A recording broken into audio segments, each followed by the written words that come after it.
What's up, everyone? Julian here, and today I'm back showing you how to make Kaytranada style future groove type music. As usual, you can get the full project files, samples, everything MIDI presets from this video. It's available right at the top of the description. Definitely go grab that. It's just $5, but you get, as you heard in the intro, a really high quality template. This is the best Kaytranada style template I've heard on the market yet. Definitely the closest I've ever heard. Plus, it's really going to help support me as well as support yourself. You know, you can really make your best tracks with this. You could take like the drums or just the bass line or really anything, even the whole thing, and just make a whole new track out of this and really get something high quality to start from so you don't get lost. Link is at the top of the description. Thanks for all the support, guys. Really helps keep me going. If you enjoyed these videos that I'm making, definitely go grab this so I can keep bringing you guys more every single day. And yeah, let's dive in. So we're at 110 BPM. First thing we got up here is going to be the kick. So this is just like a nice punchy kick. I'll show you right away the programming. So obviously it's just playing on quarter notes, right? Just doom, doom, doom. But if you look here, almost every single one of these is slightly off the grid, right? Like that's before, that's a little bit after, that's before, this one's slightly before. Even like in the tiniest way, like that. And that's what you want to do. So you're going to put in all your kicks, right? Like just straight quarter notes. And then what you can do is you can actually highlight these. And if you hold down the Alt button while using your keyboard keys, so you can shift it just like a little tiny bit. Because you don't want to obviously do like that. Like that would be too much right there. But to just do like a little tiny bit like that. There we go. And now you're getting this like slightly, I don't want to say like uneasy, but it's like a little bit different like that. Doom, doom, doom, doom. Kind of push and pull that you really don't get when it's just dun, dun, dun, like straight on the grid. For the sound, so it's this punchy like hip hop style kick. I'll play you the original sample here.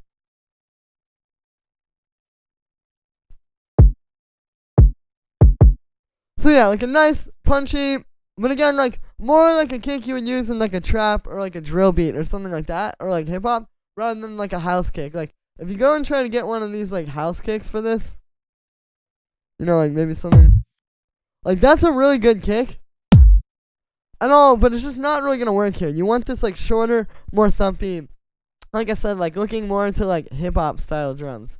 And so what's happening here is then this is going through this EQ3, which I'm actually just using to turn up the highs a little bit because there's really not that much highs, so it's not doing much. And then turn down the mids and boost the lows. It just kind of balances it a little bit more, I think. And then that's going into this drum bus here. So here's without that. And with it. And you'll notice the drum bus isn't really doing much. When you first see this, you might be inclined to think, oh yeah, like, obviously it's just you take this tiny little, and then you put a bunch of drum bus on it and it becomes this big fat kick. That's not true. You really need to start with a very fat, powerful kick. Like this kick on its own just hits different. It's not like a little tiny kick. Because again, you can see like the drum bus is pretty heavy, like with the transients not being turned up and stuff. But like this isn't really that much. And the dry wet is only at 28%. So it's really like not doing that much. But the key is that if you start with a really good sound like that and then add a little bit of drum bus, it's just that little extra, like the sound's already 90% of the way there, and you're just giving it that like 10 or ideally 15 or 20% to take it up to 105 or 110% versus having a sample that's at like 4% of what you want and then thinking you can get the drum bus. Again, the drum bus is just going to add that 5 or 10%. So if it's at 4% as good as it needs to be, you're still only going to have, you know, not that much. So that's how you want to think about it, you know? This is just a little extra layer on top rather than like the whole thing that's going to magically turn your kick from a tiny kick into this beautiful thing. So then we have the bass line.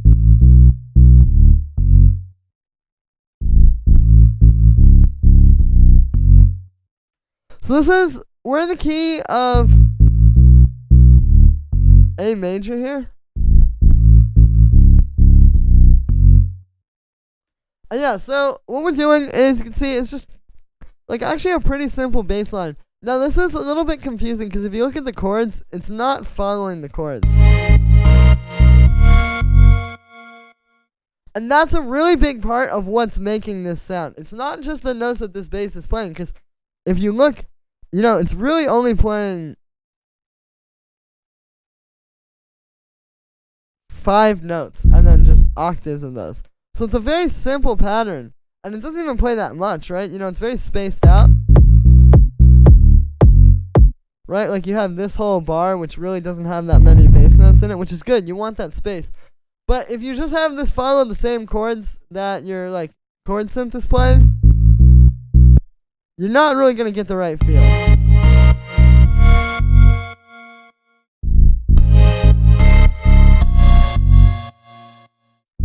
And so that's how you want to think about that. And I would start with the bass line. Write that to your kick.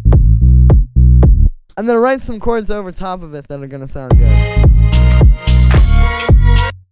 So, for the sound on this one, it's made with operator. And it's actually a very simple sound. All it is, there's no FM happening. I'm just using operator because it sounds really fat in the low end.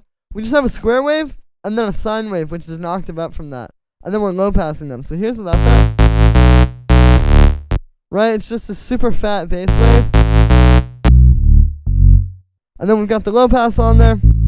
And then it just turns it into a stub. But the idea here is that the square wave has so much mid-range and low-mid harmonic content that we're still like preserving that, and that's coming through, but it's just not running through all that high end. And then if you just use the sine wave, you wouldn't really get that. And the only effect on there is it's just being sidechained to the kick. That's really all you need. You know, just get it at a good level, and it can be plenty fat in the mix without any extra processing. So now we have these chords.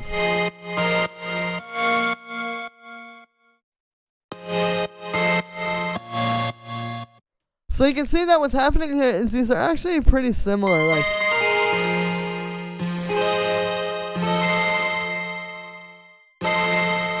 that's where it changes. These two chords are different.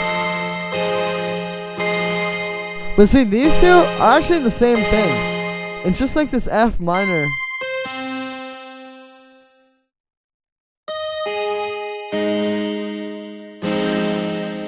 But again, like, musically, okay, so if we're technically in the key of A major with that bass line, well, now we have this G sharp here because of the F minor chord, which is going to be the major 7th of that A major chord. So then you play those together, and that's a big, like, do you see, it's like these different chords interacting with the bass line. That's really what it is. And that's how you want to write this. Again, like, I would start with the bass line and try to define, like, an actual, like, chord progression for that. And then this chord progression is just going to kind of be, like, flavor on top of that. Like, think of it like a melody.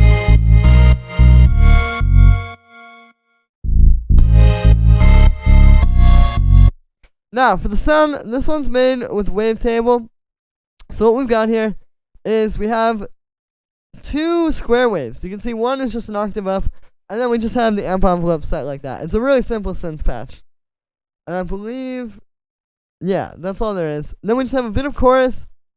I have the Haas effect for some stereo width, which, if you want to know about that, I've actually made a lot of videos explaining that in the past. But basically, that's just spreading this out. We're not using any reverb or delay on this. Like, a big hallmark with this type of sound is really being careful with where you use reverb and delay. Like, for example, we're going to use it on, like, the vocal chops, but we're not going to use it on something like this. But instead, you can use chorus and then the Haas effect here to really spread it out and give it that width without needing it. Then we have some drum busts to make this nice and crunchy, and you really want to give it, like, a texture. I think if you just use a dry synth for this, it's going to be a little bit too flat. So you want to make it feel a bit warmer, and drum bus is really good for that. Then I just have this being sidechained to the kick, and then a high pass filter. And then we have the vocal chops.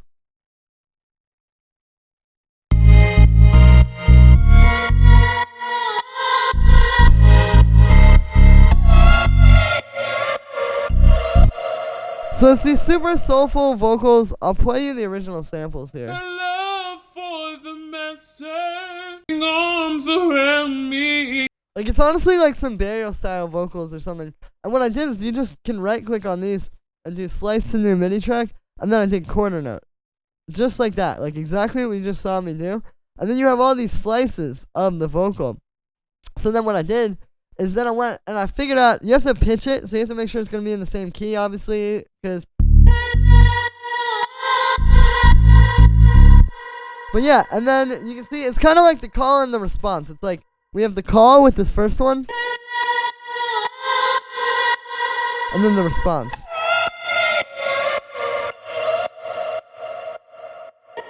And then for effects, those are both pretty similar. Like we just have a bit of reverb, some drum bus, and then it's being sidechained. Bit of reverb, same thing on both of them. But again, just like really knowing when to use that reverb and delay, and not just like using it on everything, but saving it so these vocal chops can be super atmospheric. And that atmosphericness, you know, is also really more due to the contrast. The fact that everything else is very dry versus if everything else was super atmospheric, you wouldn't say that these are so like spatial and atmospheric like that. And yeah, so then we have this little background synth.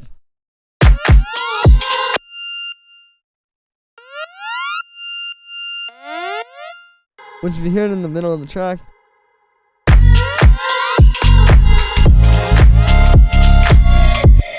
So yeah, that's a really subtle layer, but it goes really nicely with the chords.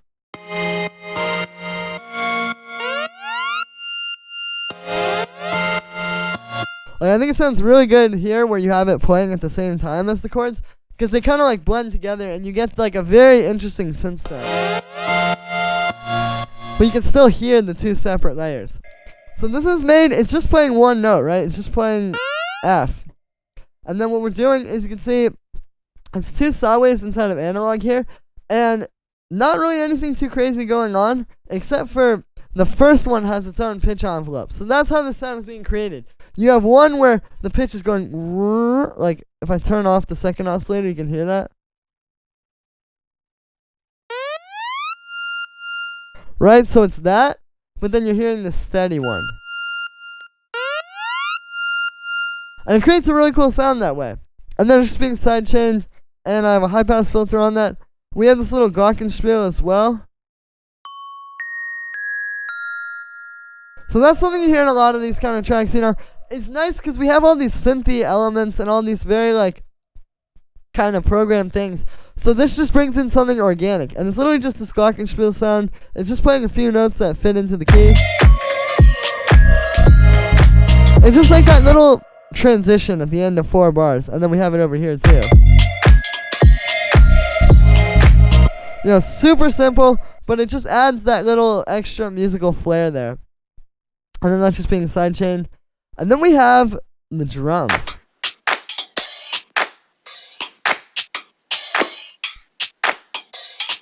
Which actually, if I play with the kick, yeah, you can hear that's a nice groove there.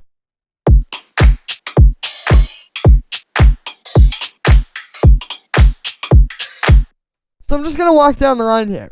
The first thing is the claps.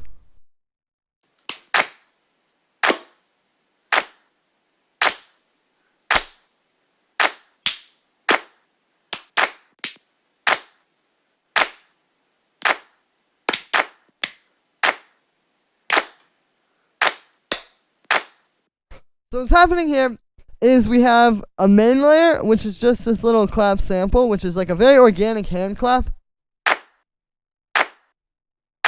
You can see that's just hitting a little bit before each count there. But then what's happening, so that's kind of giving us like a steady, like fat, just powerful clap. And then we have these hand claps that I recorded myself underneath it.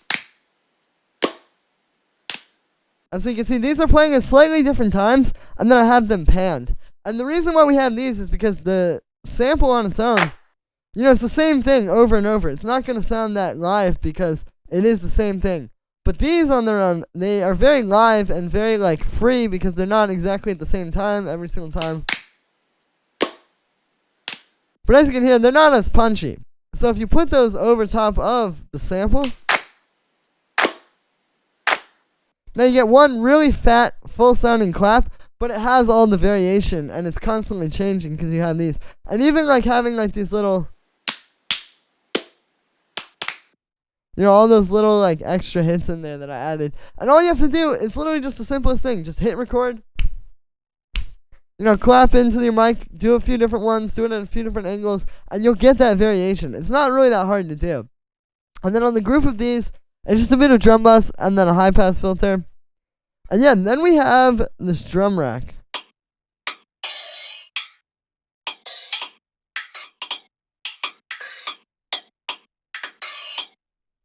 So this is something you've heard in a lot of these types of tracks. And what it is we just have a bunch of live hi-hats.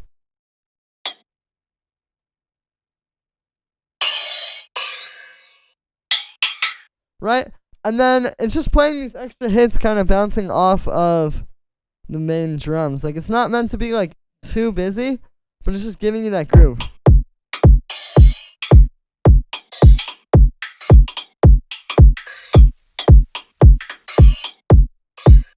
Right? So the way you do that is you have everything else, and then you go and make this, and you just put the hits in where you feel like they're going to fit the best. Like, it's really a feel thing.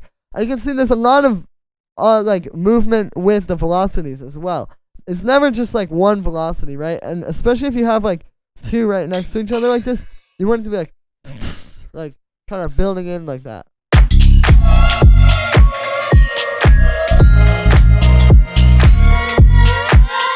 Now, for effects on this one, well, the first thing I'll talk about is the choke. So you can see I have this all set to 1. So basically that just makes it so when you hit one of these,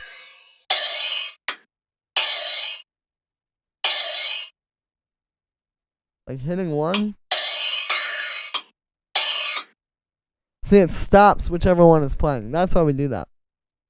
But then this is just going through 2 effects. So we have this flanger here, which it's a preset that I've tweaked. And I'm just taking it, and it's just like a slow movement. This is something I hear in a lot of its tracks. Like, if you put this slow moving flanger on here, it gives your track a lot more life and just kind of like movement in the background. And then we just have a high pass filter, so there's nothing taking up the low end with this. And then we have this shaker, which is meant to be like, you know, playing on the upbeats, right? Like, it's meant to be like this.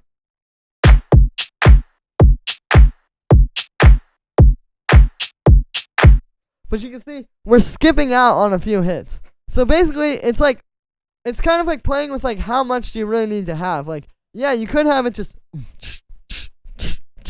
every single upbeat. But it's like taking out some of those is going to make the groove that much more powerful when this thing does hits.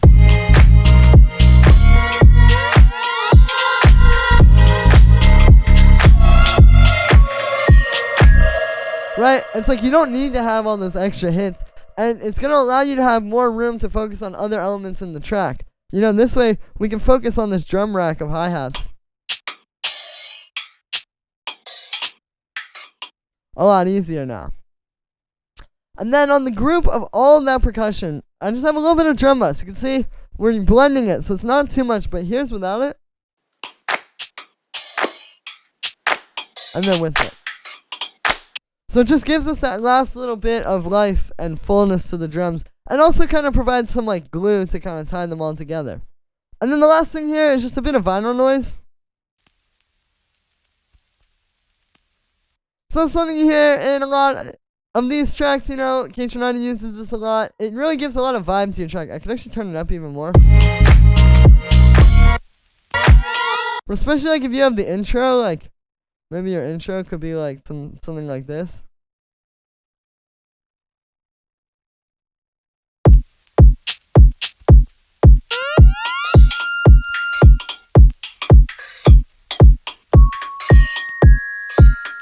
You know, that little bit of vinyl noise in the background really makes a huge difference if you get rid of it. It's a lot more flat, and just, I think this really gives it that feel that you want.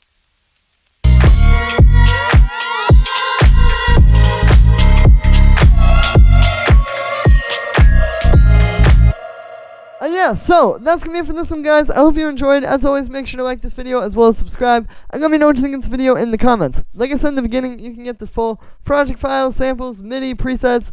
Every single thing from this video is available right at the top of the description. Definitely go grab that. It's just $5, but you get the best template on the market right now for the style with everything you need to make a really, really solid track and learn how to make really solid tracks on your own as well. Thank you so much for the support, guys. I really don't make that much off of YouTube at all, but with these sample packs and different things like this, I'm able to keep bringing you guys new videos every single day and keep showing you guys new things that I've never shown you before in these styles.